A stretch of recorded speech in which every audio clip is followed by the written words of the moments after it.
So this chapter was insane, and I can almost guarantee the expectation level was through the roof, despite how delayed this chapter was. I guess so the hype, what was going to happen, what was Luffy and Law going to do, would they actually get to Okabura Town? They realized the situation.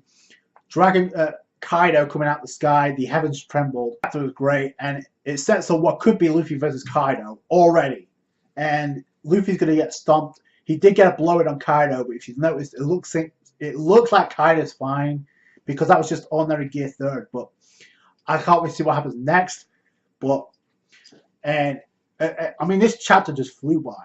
So got Koala on the cover page teaching the dugongs, I guess the fighting dugongs, the kung fu dugongs that the Strats ran into before Alabasta, the one that Luffy collided with during the filler episodes before Dressrosa, one that beat the hell out of Usopp. So that was kind of cool. We got Koala training them, which makes sense because she obviously has Fishman Karate. So yeah, that makes sense. Plus, Koala on the cover page is pretty much a cruel reminder of what the hell's happening with the revolutionaries on the Reverie. But I think people are going to actually let that slide only because of what's happening in the previous few chapters with Kaido and Jack being involved, and now Luffy versus Kaido. I think the attention is away from the Reverie, even though people liked it.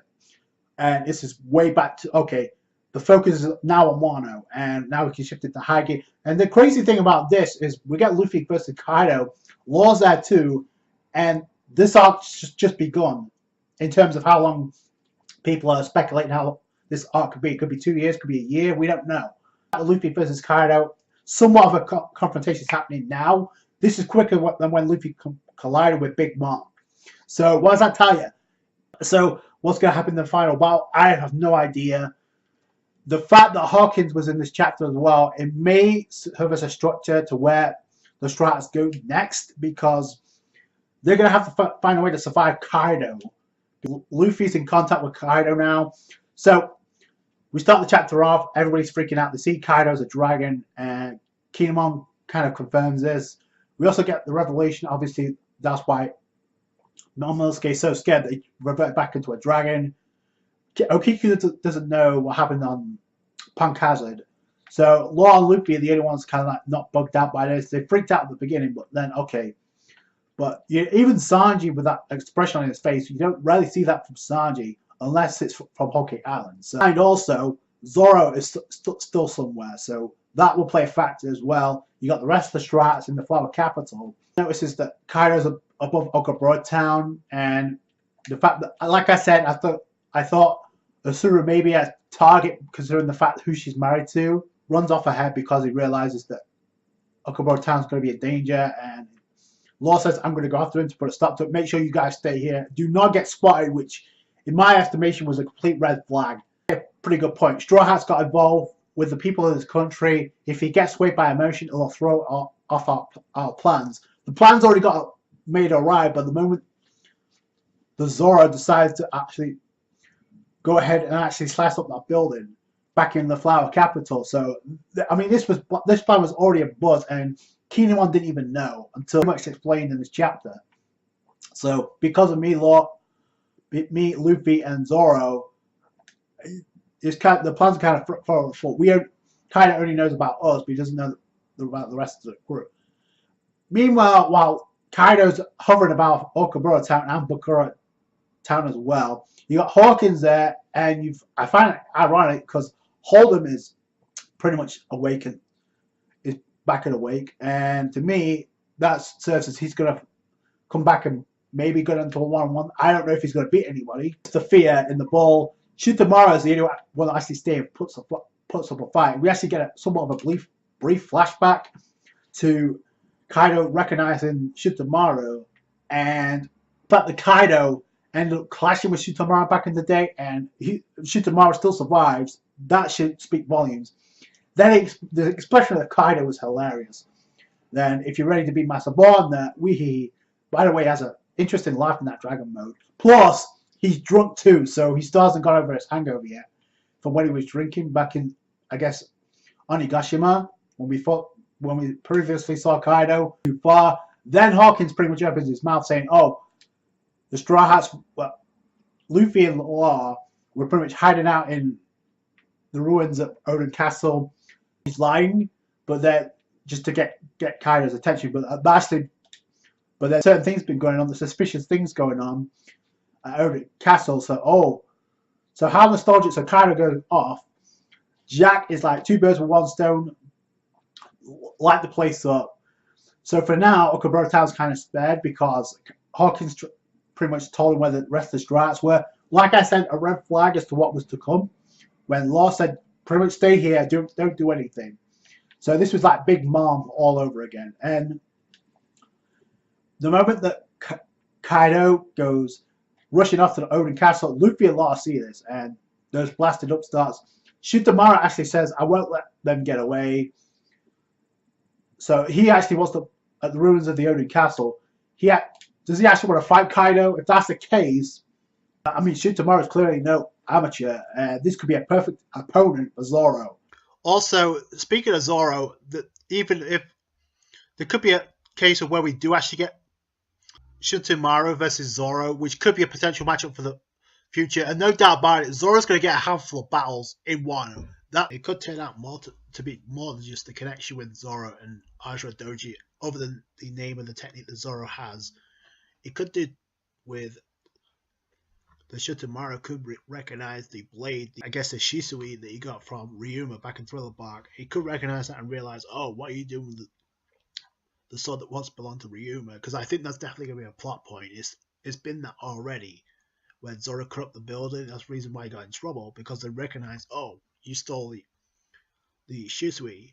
And given the fact the Master of Otama gave, or didn't really give, he got stolen, he got swiped by Luffy, the Nidai Kitetsu, and the fact that Zoro is eventually going to get it. He may even recognize the Sundai Kitetsu and put two and two together and recognize, oh, there's a connection here. Maybe this could be a potential matchup for me. Because if he goes to the Odin Castle, there's a good chance he could run into Zoro, and because of the fact that he could be the same silhouette or someone related to Ajra Doji from the past, that could make a perfect opponent for Zoro. So, I mean, as much as I want to see Jack versus Zoro, I do not think Zoro is going to come close. Jack is going to come close to a challenge for Zoro. I hate to say it, but look at the previous evidences. I mean, in the previous chapter, Jack got slashed by Shutamaru. In Zo, if it wasn't for the gas, who knows how much longer that fight between Nekomashi and Igarashi would have gone.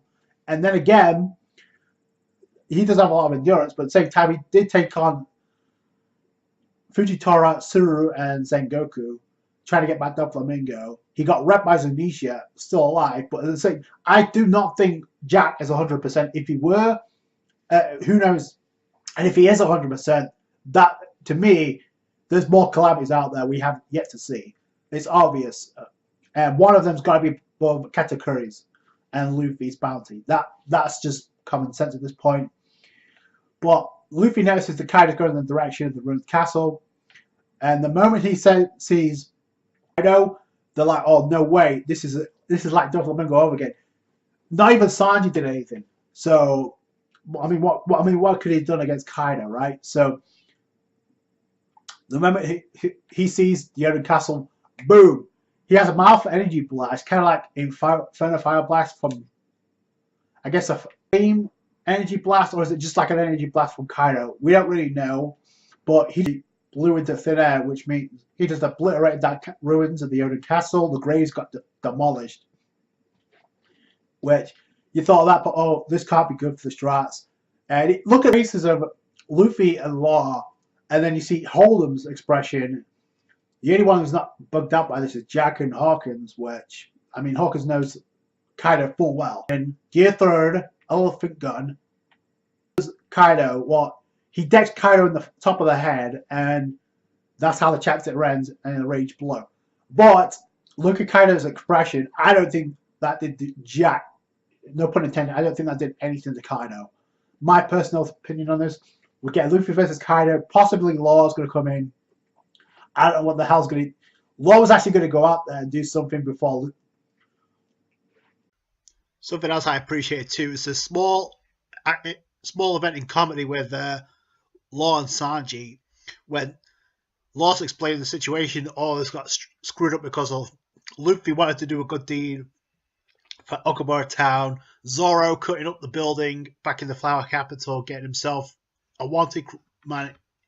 In this instance, putting his plan awry, getting themselves discovered. Law gets pissed off by this, and he actually blames the Straw Hats. But the interactions between Sanji and Law was actually priceless, because Sanji's getting pissed off about talking bad about the crew. Law said, "Don't tell me what to do," and all this. It's like a gag, because Law gets the most annoyed out of anybody in the crew, despite Luffy, when it comes to the monster trio between Law and Zoro. Or if it's not being pissed off, it's super awkward. Like both being super calm, super relaxed, or super pissed off, annoyed at one another. Because the moment Zoro and Law got into contact with one another, when he used Shambles, when after the battle with Hawkins, Law was just super pissed off at Zoro because he got himself a wanted person. It was the same thing here, so I do think there's a gag here between Law, Zoro, and Sanji. Obviously, he gets pissed off at Luffy as well, but I just love the subtle hints we get. This is happening right now, and before we even get the Shogun introduction. So what does that tell you about the rest of this arc? So Kaido, and there's a lot of speculation that Kaido has, this is not the only form that Kaido has, because I'm not going to get into that territory where I think Kaido has multiple forms, because this arc has just begun, and anything is possible with Oda and Wano, and the hype that's surrounding Wano for well over 5+ years. So I'm just going to enjoy this for what it is. It's a great start, and forget about, for the most part, forget about the reverie and focus on what's going on now, and rightfully so if that's the case, because Kaido versus Luffy is something we've all thought about ever since the end of Dressrosa, before Dressrosa. So, and now it's happening. And there was a mention by Law about what everything that's gone on with them screwing around in Punk Hazard, screwing around with Caesar, with the artificial Delphi, Smiley, right, with Smile, then going to Dressrosa, screwing up with the factory in Dressrosa. Law pretty much revisioned pretty much everything we already knew, but saying, okay, we're pretty much the ones that started this fight, so we're the ones that screwed up in a way, picking a fight with an emperor. So this is the repercussions of this. Okamura Town saved, and I get Kinemon did get the word that Asuru didn't move out of the way, or did, and Kiku was like, she mentioned something very funny. She's like, I can't believe Asuru didn't get married to somebody else in all those 20 years. So that's some devotion there. I mean, most people would have ditched and moved on, but I guess Asuru has a quirks about it, and I guess this puts the rumors to bed that she's not a spy, and she's not working for the Beast Pirates. So I do think it's been foreshadowed, because the fact that Law pretty much stated what they'd done to Kaido, the fact that Law was the one that initiated the alliance to begin with to bring down Kaido. At the end of this arc, there's rumored that he may end up sacrificing himself to save Luffy or the Straw Hats. That may be the case, and it could be Law taking responsibility of the fact that he's the one that started all of this with his grudge for Doflamingo. So I don't know. It looks like that could be where it's heading. I just love the interaction between Law, the same reactions that Law gets with Zoro, he gets with Sanji. So I thought this chapter flew by. Kaido versus Luffy looks like we're getting it sooner than what we thought. So that's it from me. Thank you so much for watching. Like this review if you did. Subscribe to the channel for more One Piece. Catch you guys later. Bye.